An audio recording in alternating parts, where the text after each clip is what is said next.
um desconforto, sabe, com a situação desse invisível que nos demanda um senso de coletividade. E lidar com as diferenças, não é? Quando você está dentro de um lar, não é? Eu tenho um filho que já manifestou uma síndrome de pânico, acordou um dia achando que estava com Covid, com medo de ser entubado, e o outro menorzinho sonhando com a morte. E muitas vezes você se depara com uma pessoa que você convive que acha que descer e ir para um churrasco está tudo bem, não é? Eu me faço muito essa pergunta, né, que você trouxe, né? O que que eu preciso aprender? Mas o quão é difícil, né, a gente lidar com a diferença, né, porque eu acho que é uma questão até filosófica, né, uma discussão filosófica, porque cada um entende de uma forma, olha, deixa eu viver tudo, porque eu não sei se eu estou viva amanhã, Uhum. e é isso, sabe, esse desconforto com a diferença tão perto, né, e Uhum. lidar não é fácil, não é fácil. Isso. Obrigado por esse depoimento, que é isso que nós estamos vivendo, e isso, na verdade, só botou uma luz para algo que sempre foi assim, né? Um dos nossos grandes desafios é lidar com as diferenças. Nós temos, por hábito, achar que a maneira que eu faço é o correto, a maneira que eu leio a vida, né, que eu conduzo, a tendência é a pessoa fazer dessa maneira. E aí, nessa hora, fica muito difícil e a gente está vivendo, então, nesse sentido, um caos de possibilidades, de maneiras de interpretar, de escolhas de agir, e ainda junta com toda essa questão das fake news que nos bagunçam mais a cabeça, né? E é um Uhum. momento que a gente tem que buscar muito para ficar no nosso centro e digerir e sair do lugar de julgar. Mesmo que o outro está tendo uma atitude que, dentro do meu nível, às vezes de percepção, às vezes de consciência, eu posso estar olhando que o outro está, às vezes, numa negação, ou às vezes, nesse momento também, gente, tem muitas pessoas que estão cometendo um suicídio inconsciente. Muitas pessoas que já não têm mais vontade de viver, né, que já Uhum. usavam de outras maneiras, eh, desrespeitando alguns processos que podem, acabar com a nossa saúde, ou então arriscar a nossa vida com esportes radicais, velocidade, né, até trabalhando em excesso, não respeitando a necessidade do meu corpo de descansar. Então, nesse momento, está mais visível as diferenças, porque a diferença nesse momento pode estar me colocando em risco também. Mas, Sim. na verdade, essas diferenças sempre me colocaram em risco. Quando a gente está no trânsito, eu posso estar no trânsito e uma pessoa que está bêbada bater em mim, uma pessoa que está conversando no celular distrair, bater em mim, uma pessoa que está brigando com alguém me atropelar. Então, eu posso estar em várias situações onde a atitude do outro vai colocar minha vida em risco. Agora, só botou mais luz nessa situação que a gente vive, Uhum. né? Que é um adoecimento coletivo que tem a ver com essa nossa angústia existencial, que eu preciso ter misericórdia por essas pessoas que não estão conseguindo ficar bem na vida, que estão morrendo de medo, né?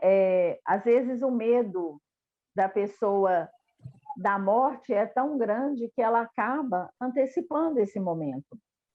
Às Uhum. vezes, até para ficar livre, né? Uhum. O medo da vida, de eu não ser capaz de cuidar da minha sobrevivência, que significa, em última instância, é o medo da morte, a pessoa pode ter atitudes inconsequentes, né? E dentro disso, tem pessoas que são literalmente viciadas em estar no eu fora. né? Precisando de conviver, precisando de sair, de conversar, de fazer farra. Tem gente que não consegue, assim, que seja trabalhar presencial, tipo assim, eu não dou conta, nossa senhora, eu preciso ver gente, né? São pessoas que têm um nível de adoecimento que não consegue ficar bem consigo mesma, descobrir outras formas de estar conectado, igual essa que a gente está fazendo aqui. Nossa, eu fico o dia inteiro aqui trabalhando e é tão gostoso, até abraço. Eu já consigo sentir recebendo um abraço e dando um abraço, né? Então, é possível a gente encontrar essas maneiras, mas não é todo mundo que dá conta de mergulhar nas angústias, nos medos, nas dores, e aí faz sintomas. Os filhos, como você está me dizendo, eles estão mais no medo, mas isso é mais saudável, né? Porque é uma situação que o medo está aí, do que aquele que está negando, saindo, não estou nem aí, né? Então, na hora que você vê eles com essa manifestação de medo, abraça e diz para ele, olha, todos nós estamos com medo, né? Mas vamos respirar esse medo aqui para ele ficar no tamanho certo, né? E se você sentir que ele precisa de uma ajuda, às vezes uma homeopatia, né? Um floral das emergências, né? Às vezes fazer algum movimento de yoga, tá?